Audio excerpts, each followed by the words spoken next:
Welcome to Now. I'm your host, Curtis Parody, bringing you the news happening in the world right now. Well, I hope you're having yourself a good Friday, and even though it's a holiday for a large portion of the world, I'm still here to give you the news. Starting today's show off right, let's talk about some science, because you know how much I love that stuff. Well, some smart people over at Stanford University have taken a big step in creating a biological computer. Yes, it's true, they've successfully created the first truly biological transistor made entirely out of genetic material. Okay, great. What the heck does that mean? Well, how about the fact that using this technology, scientists can embed this new transistor into other cells inside of your body. Once inside those cells, this new biological transistor will be able to stop the cells from multiplying on command. Now I get it, you're still thinking, that doesn't help, but basically what this means is that you could put this inside of the cells of like a terrible disease like cancer, you inject this technology in there, and then boom! The cells will actually stop replicating and spreading throughout your body. Keep in mind, this won't kill off the cells right now, it only stops them from growing and spreading,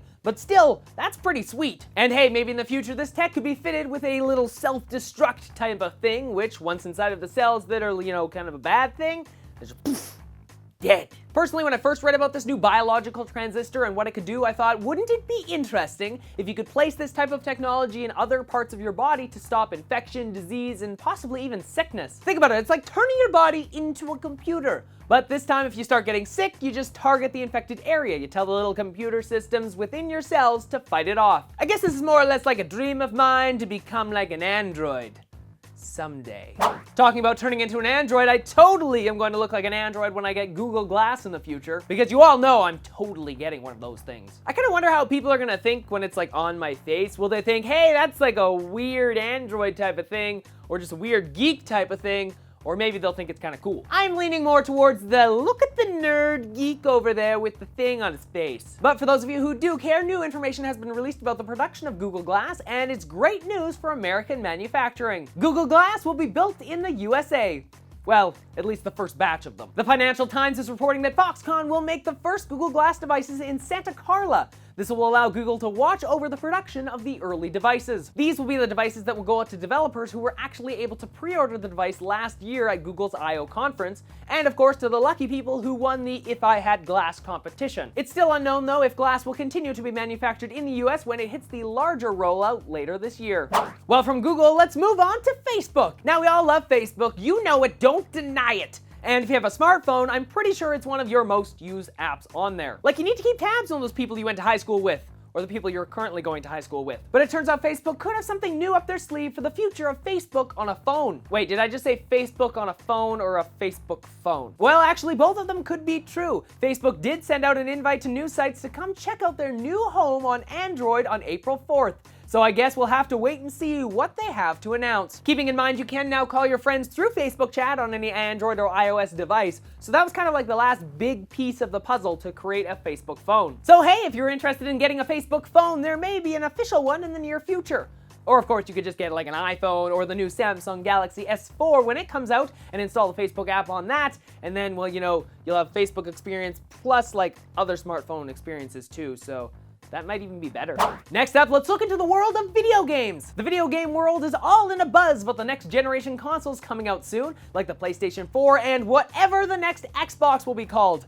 Maybe like 720? I don't know. Anyway, this video shows off some of the awesome graphics possible on the new PlayStation 4 and the brand new Unreal Engine 4. Keep in mind, this is only a demo and the video doesn't show any actual gameplay, but you can see the potential in it. This new gameplay engine is going to look freaking awesome, powering the next generation of Gears of War and Infinity Blade. So look out for some Unreal games coming in the future, powered by the one and only Unreal Engine. And hey, if you have an awesome topic like this that you'd like to see on Now, just tweet it in. You can follow Now on Twitter for the latest news happening in the world right now and get updates on the latest episodes when they come out. So check us out at twitter.com/thenownews. And if you're interested to know, the PlayStation 4 is expected to be available this holiday season.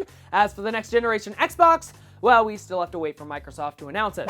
From awesome-looking game graphics to the not-so-awesome segment I'd like to call WTF North Korea. It looks like things are continuing to escalate in the country, as today foreign tourists were told not to come to North Korea. Yes, if you were planning that perfect getaway to North Korea this time of year, well, you better think twice about it, because according to a British travel agency called Lupin Travel, which actually specializes in holidays in unusual places like Iran, Chernobyl, and North Korea, they actually received an email today from the country stating bluntly, the outbreak of war is probably only hours away. Oh great, here we go. I kind of feel like that moment when you reach like the top of the lift hill on a roller coaster, because we're getting closer and closer to the top. Then we all kind of just sit there for a little bit and then boom, down the hill we go. Now to counter this, the US has sent over some B-52 stealth bombers, which are currently performing practice bombing missions in South Korea in preparation for the event that something were to happen in the north. Also to add this in here, looks like some photos have leaked online showing Kim Jong-un talking to generals of his army, and one very, very disturbing photo showing nuclear missile targets in the USA. The targets of the possible future attack appear to be Los Angeles and New York City. But before you start freaking out, the US does have a missile defense system that should shoot down any of these rockets out of the sky if need be. Unfortunately, the key word here in this sentence is should, as it should work. Hopefully. In an attempt to lighten the mood on this, I did notice in one of the pictures a stark resemblance to something on Kim Jong-un's desk that's also on mine. What the heck? Does he seriously have an iMac? Like, how did he get that? Looks like even the real-life Dr. Evils of the world use a Mac. Huh. And I can't end the show on something so depressing as that. So here, how about some pictures of some cute lion cubs playing with Easter eggs? I have a feeling I know what you're probably thinking right now. Curtis, those don't look like lion cubs. They're white. Well, yes, just like blue eyes in humans, if both parents share the recessive gene for white fur, the cubs are born with, well, white fur. These cute little cats are enjoying their awesome Easter weekend in Johannesburg, South Africa, where they were born on Monday. So hopefully that infusion of cute helped you out at the end there, but now it's on to the question of the day. Jumping back to the first story of the day and into the future just a little bit, given the choice, would you have super small biological computers injected into your body to monitor its performance and fix anything that could go wrong? Tell me in the comments section below, or of course, you can always let me know on my Facebook page, through Twitter, or on Google+.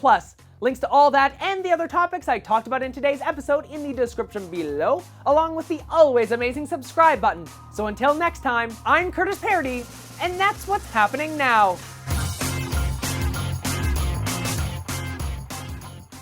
Hey everyone, I hope you enjoyed this video. You can of course check out more videos that I create by clicking on them below. Check out Now for the latest news happening in the world right now, Paradise Gaming for some fun gameplay videos, or of course my personal vlog channel to see what I'm doing outside of my studio. Also, if you're interested in supporting the show and getting some new clothes for yourself, just like this shirt, you can pick up this one if you want. Check out the store at thecurtisparodystore.ca. Bye everyone.